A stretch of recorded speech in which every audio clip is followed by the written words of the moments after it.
তারা যদি রাজনৈতিক দল করতেও চায়, জিততে হলে তাদেরকে অন্য কোনো দলের সাথে জোট করতে হবে। আমি আপনাকে এটা বলে দিচ্ছি, নূরকেও কিন্তু বিএনপির একটা চিঠি নিয়ে রাজনীতি করতে হয়েছে তার এলাকায়, এবং তার মনে হয়েছে এই চিঠি ছাড়া সে হয়তো রাজনীতি করতে বাধাগ্রস্ত হবে অথবা তার ভোটে ক্ষতিগ্রস্ত হবে। অনেকের মনে একটি সন্দেহ যে নতুন একটি দল করা হবে, সেই দলটি যতদিন পর্যন্ত শক্তিশালী হবে না ততদিন পর্যন্ত ইলেকশন দিবে না। এটা আমার কাছে বিশ্বাসযোগ্য মনে হয় না। আমি নিজেও ভোট করেছি, অনেকবার রাজনীতি করেছি।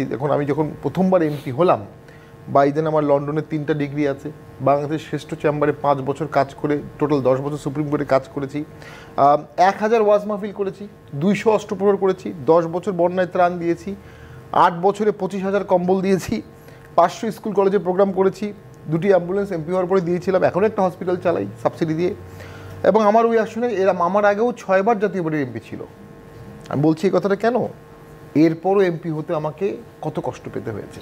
দেশে বিপ্লব ঘটানো খুবই কঠিন, রক্ত দিতে হয়। বিপ্লবের পরে চেপে টেপে একটা রিগড ইলেকশন করাও সহজ হয়েছে। বাংলাদেশে অনেকবার পট পরিবর্তনের পর নিয়ন্ত্রিত ইলেকশন হয়েছে। সুষ্ঠু নির্বাচনে জিতে আসা, ভোট ব্যাংক সৃষ্টি করা অসম্ভব কঠিন একটি কাজ।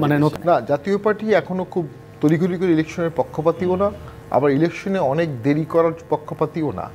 জাতীয় পার্টি সরকারকে সুযোগ দিতে চাচ্ছে এবং সহযোগিতাই করতে চাচ্ছে, কিন্তু সরকার যদি সহযোগিতা নিতে না চায় এবং পৌনঃপুনিক ভুল করতে থাকে, সেটার তো কনসিকুয়েন্স খুব ড্রাস্টিক হবে।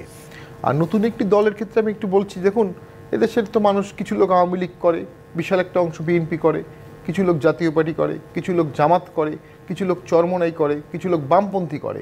নতুন দলের ভোটের স্পেস কোথায়?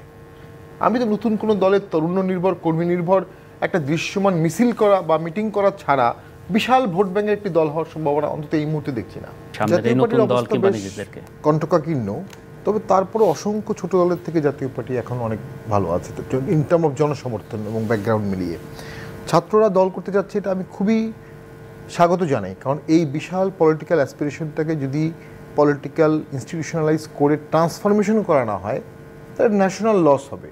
এখন ট্রান্সফরমেশনটা কিভাবে হতে পারে, এটা একটা তাত্ত্বিক আলোচনা ছাত্রদেরও উচিত ছিল আমাদের সকলের সাথে বসা, আমাদের সাথে আলোচনা করা। আমরা ওদের কাছে শিখতাম, ওরা আমাদের কাছে শিখতো, আমরা আমাদের অভিজ্ঞতা শেয়ার করতাম, ওরা ওদের অভিজ্ঞতা শেয়ার করতো। কিন্তু একটা যুদ্ধ অবস্থার মতো চলে গেছে, বিএনপিকে গালিগালাজ, জাতীয় পার্টিকে গালিগালাজ, আওয়ামী লীগকে রাজনীতি করতে দেওয়া হবে না। দেখা যাচ্ছে একমাত্র জামাত ছাড়া তো তাদের সাথে সুসম্পর্ক কারো থাকার কোনো কারণ নাই, সবাই তাদের শত্রু, একমাত্র জামাত বন্ধু। এখন জামাতের লোক তো জামাতকে ভোট দেবে, তাদেরকে কেন ভোট দেবে? নতুন ভোট তো অ্যাড করা খুব কঠিন হবে।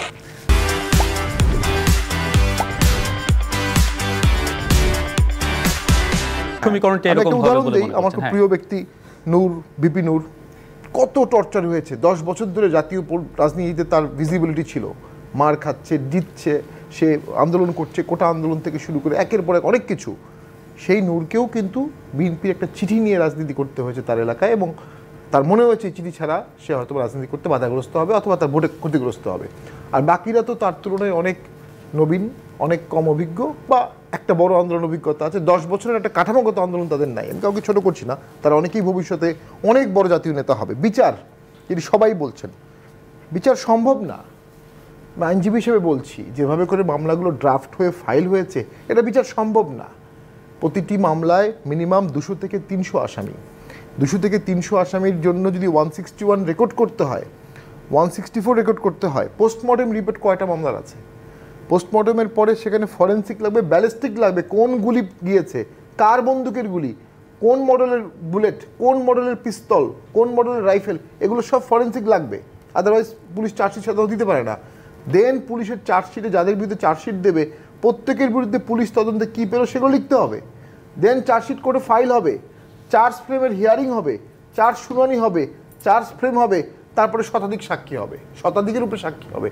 আমার মতে ফাস্ট ট্র্যাক করলে উইদাউট ইন্টারাপশন চার্জশিট দিতেও 6 থেকে 10 মাস লেগে যেতে পারে, আমি না জেনে বলছি। ট্রায়াল 3 থেকে 5 বছরের আগে সম্ভব নয়। যেন রুবিন ফার্মা যদি বললেন ট্রায়াল হলেই কি হয়ে গেল নাকি, এরপরে তো আপিল হবে। Appeal is a continuation of trial. হাইকোর্টের পরে সেটা আপিল হবে অ্যাপিলেট ডিভিশনে। তো আমি মনে করি 10 বছরের একটা বা 7-8 বছরের একটা ট্রায়াল প্রসেসে এগুলো যাবে। সেটার সাথে নির্বাচনকে কানেক্ট করার কোনো সুযোগই আসলে রাখেনি, মামলাগুলো করার ক্ষেত্রেই রাখেনি। মামলাগুলো সায়েন্টিফিক হতে পারতো, তবে হ্যাঁ দুর্নীতির মামলাগুলো দ্রুত রায় দেওয়া সম্ভব হয়। আমরা দেখেছি সেখানে অঙ্কের ব্যাপার থাকে, ট্যাক্স ফাইলের ব্যাপার থাকে। ছাত্ররা যেটি চাচ্ছে তারা কিছু কলঙ্কিত দুর্নীতিবাজ ফেসকে পলিটিক্সে চাচ্ছে না, জি, হুইচ ইজ নট আনজাস্টিফাইড। সেটা তো টেবিলে আলোচনা করতে হবে যে আওয়ামী লীগ যদি রাজনীতি করতে চায় এই কতজনকে আমরা নির্বাচনে প্রার্থী হতে দিতে চাই না, ছাত্ররা এটা বলতে পারে, এটা সিক্রেটলি। সেই নেগোসিয়েশনটা কাউকে না কাউকে করতে হবে। সেই নেগোসিয়েশন ছাড়া বিচারও হবে না, আওয়ামী লীগও একটা হসপচে পড়ে যাবে, ছাত্ররাও হসপচে পড়ে যাবে, দেশও হসপচে পড়ে যাবে। কিছু নেগোসিয়েশনের স্কোপ রাখতে হবে।